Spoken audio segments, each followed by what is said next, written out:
नमस्कार दोस्तों, बहुत बहुत स्वागत है हमारे यूट्यूब चैनल पे। आशा करता हूँ सब अच्छे होंगे। 10:58 है और मार्केट को देखोगे तो आज फिर वही हाल है, यानी बेरिश है या बुलिश है। कुछ एक तरफा मार्केट नहीं है। आप इतने दिन से मार्केट को थक गए होगे देख देख के कि सिर्फ बेरिश ही जा रहा है। अगर आप सेंसेक्स को उठा लो तो जो ये हाई 86,000 का आज वो 75,000 पे चल रहा है। और अगर आप यहाँ पे देखोगे तो करीब ये अभी 78,000 से 75,000 पे चल रहा है। मतलब करीब 1-2 हफ्ते से 7 से 8 दिन से मार्केट कंटिन्यू गिरता जा रहा है। बट हमें इसलिए मैंने इंडेक्स में ट्रेड छोड़ के रखा है कुछ दिन के लिए। और हमें स्टॉक में ट्रेड करना है क्योंकि स्टॉक में ईज़ी होता है, क्योंकि अलग-अलग सेक्टर का अलग-अलग मूवमेंट होता है। तो हम किसी भी ऐसे सेक्टर या किसी भी ऐसे स्टॉक को पिक कर सकते हैं जो मार्केट के विपरीत हो या अपने अलग हिसाब से चलो। लेकिन इंडेक्स तो वैसे ही चलेगा जैसे सारे इंडेक्स चलेंगे। तो स्टॉक ट्रेड करना है हमें, और स्टॉक ट्रेड करने में एक स्टॉक ऐसा पिक करना जो एक तरफा हो। तो लास्ट तक बने रहिए, ज़रूर कुछ ना कुछ नया सीख के जाएँगे, मेरा वादा। मैं आपको अगर ये बताऊं कि मैं आपको बोलता हूं कि स्टॉक में ट्रेड करना इजी होता है। देखो, हम सबसे पहले जब मार्केट में आते हैं, चाहे आप हो या मैं हूं, फर्स्ट टाइम जब मार्केट में आते हैं या स्टार्टिंग में आते हैं, तो जाहिर सी बात है हम यूट्यूब पे जाते हैं और यूट्यूब पे हमें सिखाया जाता है कि मार्केट का ट्रेंड लाइन सीखना, यानी 15 मिनट के टाइम फ्रेम में जाना और एक ट्रेंड लाइन बनाना। उसके बाद हम ये देखना मार्केट सपोर्ट पे है कि रेजिस्टेंस पे है। जैसे मान के चलो ये ट्रेंड लाइन हो गया या तो कोई भी हॉरिजॉन्टल लाइन हो गया, ये हमारा एक सपोर्ट लेवल है। हम एक सपोर्ट यहाँ पे तो ड्रॉ कर लेते हैं, ठीक है। अब हमें लगता है कि मार्केट यहाँ से बाउंस बैक करेगा। जब हम स्टार्टिंग में आते हैं तो सबसे पहले हमें यही लगता है कि हमने मार्केट का लाइन खींच लिया, अब हमारे मार्केट हमारे कंट्रोल में है। मार्केट यहाँ से एक बार बाउंस बैक किया था, यहाँ आया तो फिर से बाउंस बैक किया है, अब यहाँ आएगा तो फिर से बाउंस बैक करेगा। लेकिन क्या भरोसा मार्केट में यहाँ पे बायर इंटरेस्टेड रहे हो, यहाँ पे इंटरेस्टेड रहे हो, यहाँ पे इंटरेस्टेड ना हो, बाउंस बैक तो किया है, हो सकता है यहाँ से गिर जाए। तो ये हम कैसे पता कर सकते हैं? मान के चलो, मैं कैसे एग्जांपल बता रहा हूँ। मान के चलो हमने ट्रेंड लाइन की बात ही की, तो एक ट्रेंड लाइन तो ऊपर भी था ना एग्जैक्टली। अगर हम ये वाला ट्रेंड लाइन की बात करें, ये ट्रेंड लाइन की बात करें, एग्जैक्टली ये, ठीक है। अब मार्केट में हम जिस हिसाब से सपोर्ट रेजिस्टेंस देखते हैं, तो मार्केट एक बार यहाँ से बाउंस बैक किया, फिर यहाँ से बाउंस बैक किया, फिर यहाँ से बाउंस बैक किया, और यहाँ से ये फेल क्यों हो गया? हमें तो यही तो पता करना है। मींस जब हम डाटा रीड करते हैं हमें ये जानना होता है क्या फर्स्ट टाइम सपोर्ट डिमांड तो हमने देखा, लेकिन क्या फर्स्ट टाइम यहाँ पे बायर इंटरेस्टेड थे जाने के लिए ऊपर, सेकंड टाइम थे, क्या थर्ड टाइम भी अगर मार्केट इस सपोर्ट पे आए तो क्या यहाँ पे बायर इंटरेस्टेड है, क्या बायर मार्केट को ऊपर ले जाना चाह रहे हैं? अगर ऊपर ले जाना चाह रहे हैं तो इसकी स्ट्रेंथ क्या है, यही चीजें तो जानना है हमें।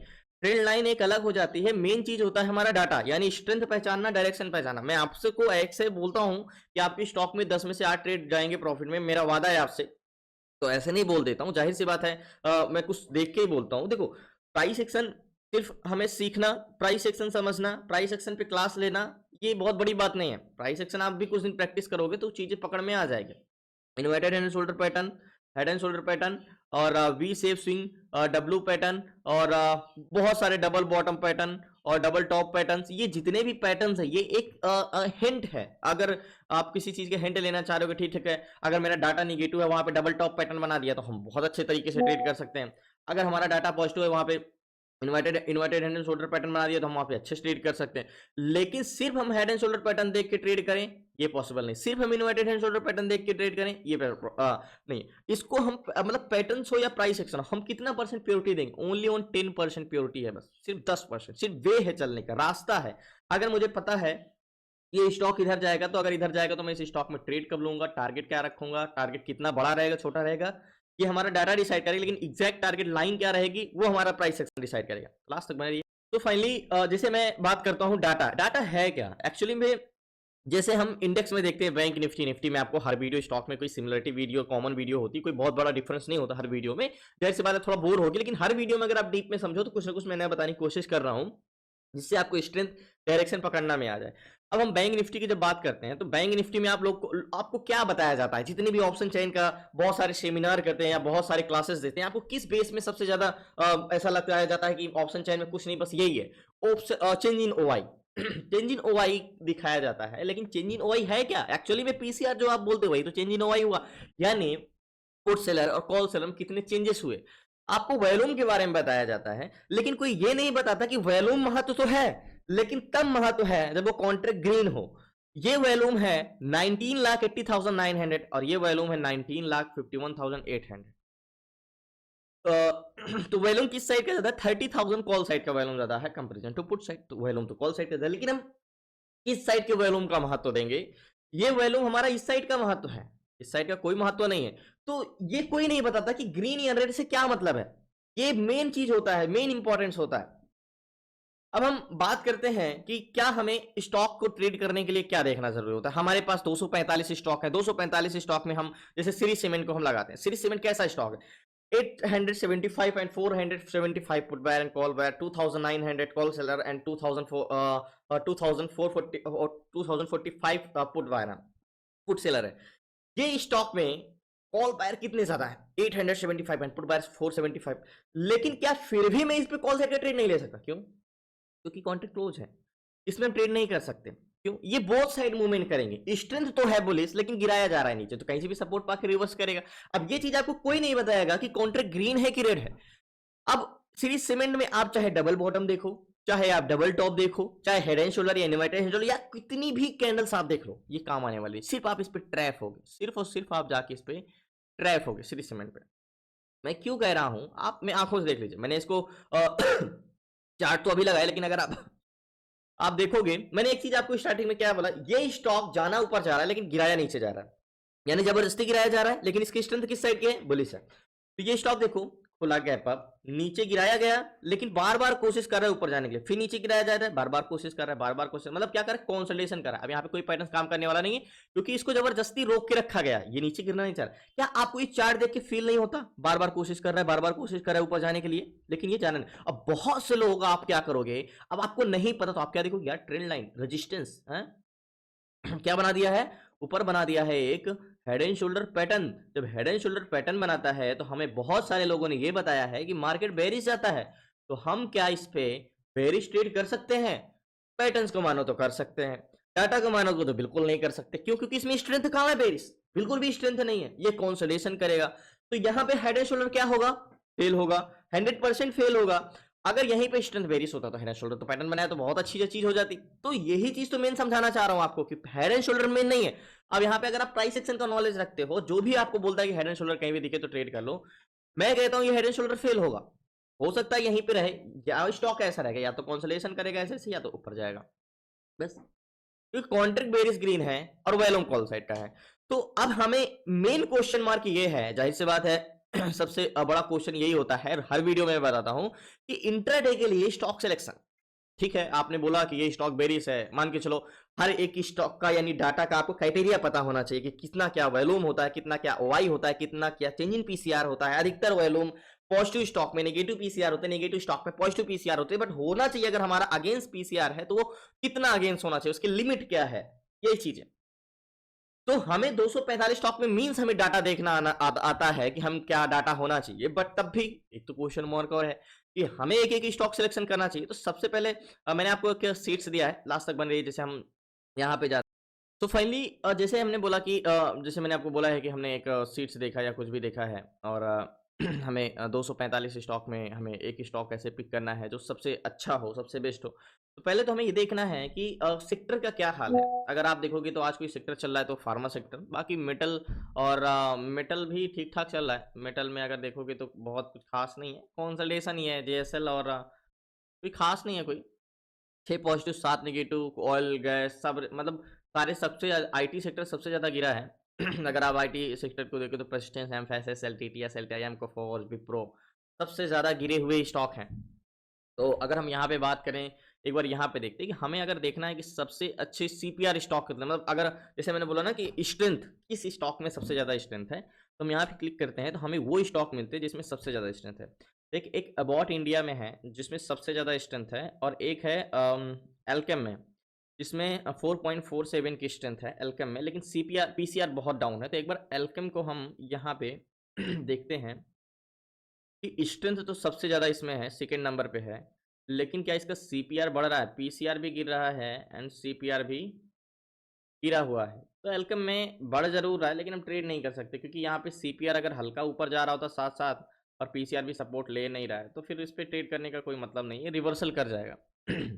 तो ये चीज़ जानना बहुत ज़रूरी होता है। और हम बात करें, एक है जेडीएस लाइफ है, और इसमें भी स्ट्रेंथ 3 पॉइंट है। अगर हम देखें कि पीसीआर सबसे ज़्यादा किस में है, तो हम पीसीआर की बात करें तो सबसे ज़्यादा इंडिया मार्ट में है, बट इसमें स्ट्रेंथ नहीं है। पेट्रोनेट में है, बट इसमें स्ट्रेंथ नहीं है। नवीन फ्लोर में है, और लेकिन इसमें स्ट्रेंथ नहीं है। ऐसा स्टॉक जिसमें स्ट्रेंथ भी हो और सपोर्ट भी मजबूत हो, ग्लेनमार्क, बट इसमें स्ट्रेंथ नहीं है। डीवी स्लैब लेकिन इसमें 0.8 उतनी स्ट्रेंथ नहीं है। सीजी पावर है 0.70 का है। एंड करंट फार्मा है, यूपीएल है 1.74 का है और 81 का है। तो मुझे उतना खास कोई तो लग नहीं रहा है। अगर एक बार डिवी स्लैब को हम देख लेते हैं कि डिवी स्लैब में क्या ऐसा स्टॉक है जिसमें हम ट्रेड कर सकते हैं। तो डिवी स्लैब में स्ट्रेंथ तो है, पीसीआर तो ठीक है, क्या वॉल्यूम सीपीआर बढ़ रहा है? तो वॉल्यूम सीपीआर कंसोलिडेशन कर रहा है, तो मुझे उतना तो सही लग नहीं रहा है। अगर हम यहाँ पे बात करें तो एक यूपीएल है हमारा जिसमें 0.81 का है। अगर हम बात करें तो नवीन फ्लोर 1 का पीसीआर है 1.41 का। And ICICI GI and Glenn mark में भी अच्छी स्ट्रेंथ है। एक बार ग्लेन मार्क को हम देख लेते हैं। ग्लेन मार्क का क्या है, ग्लेन मार्क में मीन्स सपोर्ट भी अच्छा है और पीसीआर भी अच्छा है। तो इसका वॉल्यूम सीपीआर तो अच्छा खासा बढ़ रहा है। अगर आप यहाँ पे देखोगे तो देखो ये सीपीआर लाइन होती है, ये पीसीआर लाइन होती है और इसका पीसीआर भी अच्छा खासा बढ़ रहा है। अगर आप देखोगे तो यहाँ मार्केट नीचे क्रॉस कर दिया है, बट इसका ब्लू लाइन कंटिन्यू नीचे जा रहा है। देखो ये होते हैं मार्केट को, मैंने आपको एक चीज समझाया है कि मार्केट में दो होते हैं ठीक है, एक सेलर होते हैं और एक बायर होते हैं। ठीक है, हमें दोनों को मार्केट का अलग अलग माइंडसेट होता है। लेकिन सेलर का काम होता है, ये जो सेलर होते हैं ये सिर्फ इनका काम होता है मार्केट को ऊपर या नीचे जाने से रोकना। ठीक है, और बायर का काम होता है मार्केट को ऊपर ले जाना या नीचे ले जाना, यानी चलाना, यानी ट्रेवल कराना। तो यहाँ पे हम ये देख रहे हैं, तो ये लोग जो है ब्लू लाइन, ये मार्केट को रोकने या नीचे, मींस ये लाइन ऊपर जाएगी तो मतलब मार्केट को नीचे जाने से रोकने वाले स्ट्रांग हो रहे हैं, ऊपर जाने वाले से कमजोर। तो मतलब मार्केट में पीसीआर बढ़ रहा है, मतलब पुट सेलर ऐड हो रहे हैं। ये मेन बायर है, यही मार्केट को ट्रेवल कराते हैं। तो अगर आप यहाँ पे देखोगे तो ये भी कंटिन्यू ग्रो कर रहा है। ठीक है, तो नवीन फ्लोर में ग्लेन मार्क की बात करते हैं हम। ग्लेन मार्क में तो ग्लेन मार्क एक अच्छा स्टॉक है। ग्लेन मार्क में अगर आप स्ट्रेंथ देखो तो 1.55 का है, पीसीआर भी 0.84 का है, मतलब ठीक ठाक है।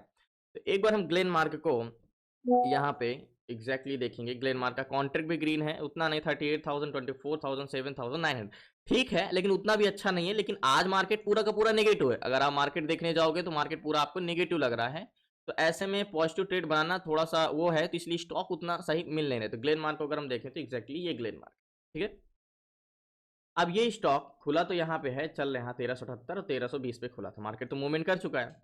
एक बार हम वनडे टाइम फ्रेम में लगाएंगे, तो वनडे टाइम फ्रेम में लगाने के बाद हम हॉरिजॉन्टल जोन लगाएंगे। तो हॉरिजॉन्टल जोन की जब हम बात करते हैं तो हॉरिजॉन्टल जोन हमारा है क्या? तो हॉरिजॉन्टल जोन हमारा एग्जैक्टली ये वाला हो सकता है। अब ये मैंने हॉरिजॉन्टल जोन चूज क्यों किया, अगर मैं आपको बताऊं तो हॉरिजॉन्टल जोन ये वाली लाइन लिया, देखो एग्जैक्टली ये वाली लाइन। अगर मैं इसको थोड़ा सा नीचे करूं, ये लाइन को अगर थोड़ा सा नीचे करूं ऐसे, तो ये दो कैंडल्स का बॉडी, एक कैंडल्स, ये दो कैंडल्स का बॉडी, ये हॉरिजॉन्टल जोन। मैंने आपको क्लासेस में ही बताया कि हॉरिजॉन्टल जोन ड्रॉ करने का क्या क्राइटेरिया है। तो अगर आप यहाँ पे देखोगे तो ग्लेन मार्क का हॉरिजॉन्टल जोन हमारा ये मिल गया है। अभी 7222 चला है, 5 मिनट टाइम फ्रेम में लगाएंगे तो एग्जैक्टली ये, ठीक है। और क्या इसके नीचे कोई हमें हॉरिजॉन्टल जोन और मिल सकता है अगर इससे स्ट्रांग हो हॉरिजॉन्टल जोन? तो मेरे हिसाब से उतना तो नीचे नहीं, फिर हमें ये वाला हॉरिजॉन्टल जोन मिलेगा, ये वाला हॉरिजॉन्टल जोन। ये भी हम ले सकते हैं। ये क्यों ले सकते हैं? क्योंकि इसमें भी दो कैंडल्स का बॉडी, अगर आप देखोगे तो पहली कैंडल्स ये है और दूसरी कैंडल्स ये है, मतलब ये भी strong horizontal zone. Horizontal zone वही होता है, मींस अगर आपको एक बस में बैठना है या ट्रेन में बैठना है, तो ट्रेन जा रही है तो आप चलती ट्रेन में तो बैठोगे नहीं, आपको एक स्टेशन की जरूरत पड़ेगी जहां पे आप यहाँ पे रुके और आप बैठ के आगे की ओर जा सको। तो सेम मार्केट चल रहा है, तो हमें एक स्टेशन ढूंढना है ट्रेन लेने के लिए, तो हॉरिजॉन्टल जोन सिर्फ और सिर्फ उसी का काम करता है। तो अब हम आएंगे 5 मिनट टाइम फ्रेम में। 5 मिनट टाइम फ्रेम में मार्केट में हम ये देख रहे हैं कि मार्केट काफ़ी मशक्कत कर रहा है इसके ऊपर जाने को, ब्रेक करने की। तो अगर हम नेक लाइन की बात करेंगे तो नेक लाइन तो 1398 के, इतना ऊपर नेक लाइन तो हम ड्रॉ नहीं कर सकते। अगर हम नेक लाइन की बात करते हैं तो हमारा 1383 का, ये हमारा नेक लाइन है। इसके बाद हम आ जाएंगे गैन कैलकुलेटर। गैन कैलकुलेटर, और गैन कैलकुलेटर में हमें देखना होगा इसका हॉरिजॉन्टल जोन का प्राइस क्या है। मेन चीज इसमें अगर आप देखोगे सीपीआर बढ़ रहा है, मतलब बायर इंटरेस्टेड है इसको ले जाने के लिए ऊपर, बायर नीचे ले जाने के लिए इंटरेस्टेड नहीं। आपको ये ग्रीन लाइन दिख रहा है सीपीआर, ये कंटिन्यूस 9:50 से कंटिन्यू बढ़ता ही जा रहा है, मतलब कंटिन्यू इसमें बायर ऐड ही हो रहे हैं। तो ये तो अच्छी बात है। एंड यहाँ पे मैंने आपको चीज क्लासेस में बताया कि देखो यहाँ पे रेड लाइन नीचे गया है लेकिन ब्लू लाइन ऊपर जा रहा है, मतलब ये मार्केट को स्टॉक को ऊपर जाना है सपोर्ट लेके। तो ग्लेन मार्क में हम हॉरिजॉन्टल जोन का प्राइस क्या डालेंगे? 1380 रुपए का। तो गेन कैलकुलेटर में हम 1380 के डालेंगे तो 1380 कैलकुलेट करेंगे तो गेन का कहना है कि 1387 पे जाएगा, तो आप बाई कर सकते हो। और 1396 का टारगेट, क्या 1387 तक गया था? तो ग्लेन मार्क 1387 भी गया था और 1396 का टारगेट भी दे गया था, मतलब गैन कैलकुलेटर के हिसाब से ठीक ठाक है। तो मेरे हिसाब से इस पे मुझे ट्रेड लेना चाहिए, क्योंकि अगर मैं यहाँ पे सीपीआर देखूँ, पीसीआर अगर बढ़ता रहता है, मार्केट नीचे जा रहा होता है, तो हमने क्लासेस में सीखा कि मार्केट नीचे सपोर्ट जरूर लेगा और सपोर्ट लेके बाउंस बैक करेगा। और इसका तो दोनों लोग बोल रहे हैं कि भैया हम ऊपर लेके जाएंगे मार्केट, सीपीआर एंड पीसीआर दोनों बढ़ रहा है। तो इस पे हम ट्रेड लेते हैं ग्लेन मार्क में। ज़्यादा से ज़्यादा ये लो को टेस्ट करने आएगा। अगर हम सेलिंग साइड जाएंगे तो सेलिंग साइड कहाँ का है गैन कैलकुलेटर में, क्या 1378 तक, 1378 टेस्ट करेगा। यहाँ पे 78 72 भी आ चुका है और नीचे आ सकता है, तो हमें नीचे मिला तो अच्छी चीज़ है। अगर यहाँ से मिलके बाउंस बैक करेगा भी, 1370 चल रहा है। तो अब आपको लग रहा होगा कि भाई आप इस पे ट्रेड क्यों लगे, ये एक हेड एंड शोल्डर पैटर्न नहीं बना दिया ये एग्जैक्टली ये, और ये हेड एंड शोल्डर पैटर्न बना के ब्रेक कर रहा है। देखो ये फेल करेगा, ये 100% है। नीचे से ये सपोर्ट लेगा, यहाँ से सपोर्ट लेके बाउंस बैक करेगा। तो मैं इस पे ट्रेड लेता हूँ, लास्ट तक बने रहिए, इस पे पोजीशन बनाता हूँ। और मैं 100% श्योर हूँ कि अगर देखो मार्केट गिर रहा है तो बायर क्यों नहीं गिर रहे हैं, बायर इंटरेस्टेड क्यों नहीं। एक बार हम फिर से प्लेन मार्क को देख लेते हैं। प्लेन मार्क को देखो, मार्केट नीचे जा रहा है लेकिन इसका पुट सेलर कंटिन्यू बढ़ते जा रहे हैं, सीपीआर कंटिन्यू बढ़ता जा रहा है। तो लास्ट तक बने रहिए, मैं इस पे ट्रेड लेता हूँ। तो फाइनली ग्लेन मार्क में मैंने 200 क्वांटिटी ली है और 54,000 का फंड, 54,800 का फंड लगा है। 54,000 ज़्यादा नहीं, 200 क्वांटिटी मिलेगी, क्योंकि आप इंट्राडे में करोगे तो आपको 5x का लेवरेज मिलेगा। तो यहाँ पे 69 की चला है, मेरी बाइंग प्राइस यहाँ की हुई है एग्जैक्टली 69.88 पे हुई है। और अभी तो नीचे चल रहा है। अब हम बात करते हैं कि मार्केट को, अब हमारा ये वाला जोन जो है ना, इसको हटा देते हैं, ये हम इसको नीचे लाते हैं, हम अपने बाइंग प्राइस पे। हमारी बाइंग प्राइस कहाँ पे है, यहाँ पे है, ठीक है। अब मैं क्यों कह रहा हूँ कि ये स्टॉक अब ऊपर जाएगा, यहाँ से टेस्ट करना चाहिए, क्योंकि अगर इसकी स्ट्रेंथ नहीं है, ये जाना इसको ऊपर ही है। आप ग्लेन मार्क की बात करते हैं टारगेट की, तो टारगेट के गैन कैलकुलेटर के हमारे से 87 का ही टारगेट रखेंगे। 70 की बाइंग है, 200 क्वांटिटी, तो हमारा जो टारगेट पॉइंट होगा 87 का होगा, 85 87 का टारगेट होगा। ये वाला हमारा टारगेट पॉइंट, क्योंकि जिस बाइंग जोन पे है वहां पे जाएगा। तो क्या हम टारगेट वाला टारगेट रखेंगे, नहीं बिल्कुल नहीं। तो हमारा टारगेट पॉइंट यहाँ का है, तो 69 पे चला है 87, तो 17 पॉइंट का टारगेट रहेगा हमारा ये। और मैं 100% श्योरिटी के साथ कहता हूँ, देख लेना, ये आपको नीचे जाते हुए दिख रहा है, आपको हेड एंड शोल्डर भी दिख रहा है, लेकिन हेड एंड शोल्डर कैसे फेल होगा ये मैं आपको अभी बता रहा हूँ। क्योंकि आप यहाँ पे सीपीआर देख रहे हो कंटिन्यू इंक्रीज कर रहा है, पीसीआर देख रहे हो, देख लो मार्केट नीचे जा रहा है लेकिन क्रॉस करके ऊपर जा रहा है। इसका मतलब क्या है कि मार्केट जल्दी नीचे सपोर्ट लेगा। तो हमारा टारगेट पॉइंट ये रखेंगे 87 का, 87, क्योंकि गैन कैलकुलेटर का कहना था कि 87.56 पे जाएगा तो आप ट्रेड लेना। तो हम ग्लेन मार्क का ही टारगेट ये रखेंगे, तब भी हमें 17 पॉइंट का टारगेट मिलेगा। तो ये मेरा टारगेट पॉइंट है, टारगेट छोटा नहीं है। मार्केट ने अच्छा मूवमेंट किया इसलिए आपको लग रहा है, और जाहिर सी बात है यहाँ से ये बाउंस बैक करना चाहिए। तो वेट करते हैं, अभी 71 पे चला गया है, लास्ट तक बने रहिए। तो फाइनली जो ग्लेन मार्क में हमने ट्रेड लिया है अभी 1376 चल रहा है, लास्ट हाई अभी 1378 तक गया था। और मैंने क्या बोला, जहाँ से हमने बाय किया है वहीं से ये बाउंस बैक ले रहा है, और टारगेट पॉइंट हमारा ये है। और अच्छा खासा बड़ा टारगेट है ये, 70 की बाइंग है, 87 है, 17 पॉइंट का टारगेट लेना स्टॉक में, वो भी 1300 का स्टॉक में, बहुत बड़ी बात है। और इसमें स्ट्रेंथ बहुत अच्छी है, इस रीजन से मैंने इस पर ट्रेड लिया है, बुलिश साइड का। और अभी 1381 चल रहा है, अगर यहाँ पे जाता है ना पोजीशन स्क्वायर ऑफ कर दूंगा 1387 पे। तो वेट करते हैं लास्ट तक।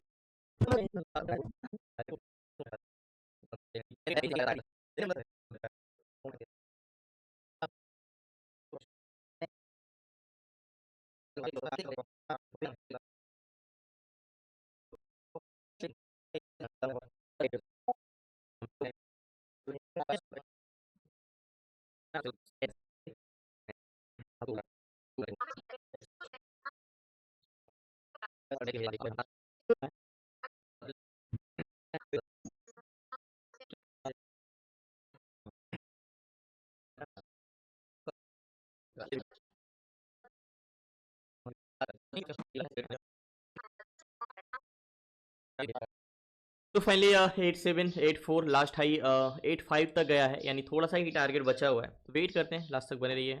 मींस थोड़ा सा अगर एक मूवमेंट और यहाँ से आ जाता है तो टारगेट हिट करेगा। याद होगा बाइंग प्राइस हमारी 69.83 की थी, अभी 84.85 चल रहा है। यानी अगर आप सीधा सीधा रखो तो 14 पॉइंट का तो मूवमेंट मिल ही चुका है, और थोड़ा सा और बचा है, 85 चल रहा है, और लास्ट टारगेट हमारा 87 का है। लास्ट तक बने रहिए, करते हैं।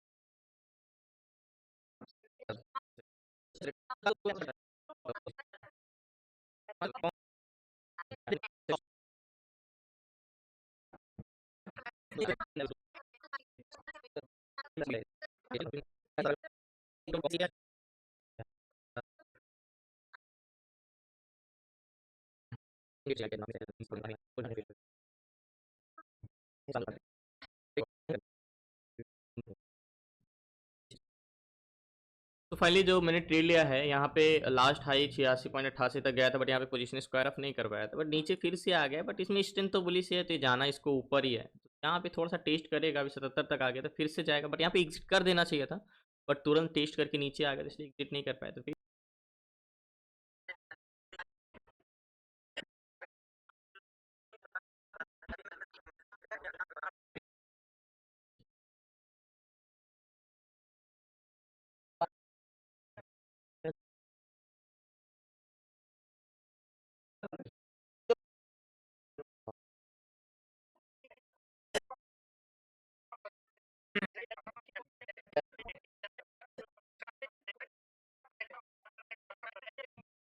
फाइनली जाके अभी टारगेट हिट किया। अब पोजीशन में स्क्वायर ऑफ करता हूँ, 87 को होके आ गया। यहाँ पे तो हम एग्जिट नहीं कर पाए, यहाँ पे एग्जिट करते हैं, लास्ट तक बने रहिए। तो फाइनली जो मैंने ट्रेड लिया था, काफ़ी वेट तो करना पड़ा, लेकिन मैंने पोजीशन जाके स्क्वायर ऑफ कर दिया और 86.60 के आसपास एग्जिट किया। अभी 86.40-30 चल रहा है और फाइनली टारगेट हिट किया, क्योंकि गैन कैलकुलेटर का बाइंग जोन है ये, और हम इससे बड़ा टारगेट नहीं रख सकते, क्योंकि आपको एक चीज़ याद होगा कि हमने बाई किया था कहाँ पे, एक्जैक्टली 69.40 के आसपास पे, यानी टोटल हमने 17 पॉइंट कैप्चर किया। अब ये स्टॉक को, जैसे हमने ग्लेन मार्क को चूज़ किया था, क्यों चूज़ किया था आपको अच्छे से पता होगा, क्योंकि अच्छी स्ट्रेंथ था और सपोर्ट भी था। ग्लेन मार्को को सबसे पहले हमने चूज़ किया था, अगर आपको पता हो। देखो ये चीज़ें, अब स्टॉक ढूंढना, यहाँ पे ग्लेन मार्क आपको दिख रहा होगा कि ठीक है, और स्टॉक में सीपीआर तो नहीं था, पीसीआर, मतलब पीसीआर तो ज़्यादा था लेकिन इसमें स्ट्रेंथ नहीं थी। अगर आप यहाँ पे देखो तो पीसीआर तो अच्छा लेकिन स्ट्रेंथ नहीं, पीसीआर तो अच्छा लेकिन स्ट्रेंथ नहीं। पेट्रोनेट इसका सीपीआर नेगेटिव है। इसमें क्या था, इसमें मीन्स पीसीआर भी अच्छा था और इसकी स्ट्रेंथ भी अच्छी थी। इन सब में देखो तो अगर इसको छोड़ दो टाटा कंज्यूम, क्योंकि ये तो नेगेटिव है, इससे कोई मतलब ही नहीं है। 1.31, 0.50, 0.46 एंड 1.05, 0.65, तो यहाँ पे भी ये ठीक है, लेकिन इसका पीसीआर उतना ठीक था नहीं, नेगेटिव था। ग्लेन मार्को को मैंने चूज किया, जिसको 0.84 का, 0. मेन चीज जो हमारा ग्लेन मार्क का था यहाँ पे, इसका CPR and PCR, sorry Glenn mark की हम बात कर रहे हैं, तो ग्लेन मार्क एक्जैक्टली ये हो गया ग्लेन मार्क। तो इसका जो सीपीआर और पीसीआर कंटिन्यू बढ़ने का मतलब कि यहाँ पे एग्जैक्टली अगर आपको मैं बताया कि मार्केट जब नीचे जा रहा था तब भी इसका पीसीआर ऊपर जा रहा था, एंड मेन चीज होता है सीपीआर कंटिन्यू इंक्रीज। मतलब हमें दो लोग चाहिए मार्केट में, कौन, बायर और सेलर। अब बायर का पूरा इंटेंशन पॉजिटिव जा रहा था और सेलर का भी पूरा इंटेंशन नेगेटिव जा रहा था, मतलब सीपीआर तो कंटिन्यू, जब सीपीआर बढ़ रहा है, मतलब एग्जांपल के तौर पर अगर समझे, एक बस है और उस बस में कंटिन्यू पैसेंजर चढ़ते जा रहे हैं, किधर जाने के लिए, आगे जाने के लिए। हमें एक चीज तो इंडिकेशन है कि भाई ये बस तो आगे ही जाएगा, नीचे तो जा ही नहीं, जाएगा ही नहीं। और ये मार्केट ऊपर जाके नीचे जब ये स्टॉक आया तब भी इसका पीसीआर नीचे नहीं है और ऐसे पीसीआर बढ़ रहा था। समझ सकते हो कि मार्केट में सपोर्ट भी मजबूत हो रहा था। तो इसीलिए मैं कहता हूं कि देखो, स्टॉक में ट्रेड करना, आपको पहले तो डाटा रीड करना आना चाहिए, क्या क्राइटेरिया, फिर आपको स्टॉक सिलेक्शन करने के लिए जिससे मैंने सीट्स दिया वो आपको इजी वे हो जाता है। तो धन्यवाद आपका, शुक्रिया लास्ट तक बने रहने के लिए। प्लीज आपसे रिक्वेस्ट है, चैनल को सब्सक्राइब कर लीजिएगा, एंड कल मिलते हैं न्यू ट्रेड न्यू शेयर के साथ। आपको सीखना है टू जेड सारी चीजें स्टॉक मार्केट से रिलेटेड, तो डिस्क्रिप्शन में नंबर है, आपसे व्हाट्सएप करके जुड़ सकते हैं। 6 मंथ की क्लासेस में स्टॉक इंट्राडे कैसे करना, स्टॉक डाटा रीड करना, stock price action, stock swing, stock SIP, ETF swing and ETF SIP, and option selling and option buying, and stock fundamental, A to Z सारी चीजें जुड़ सकते हैं आप। डिस्क्रिप्शन में नंबर आपसे व्हाट्सएप करके। धन्यवाद आपका, शुक्रिया लास्ट तक बने रहने के लिए। जय हिंद।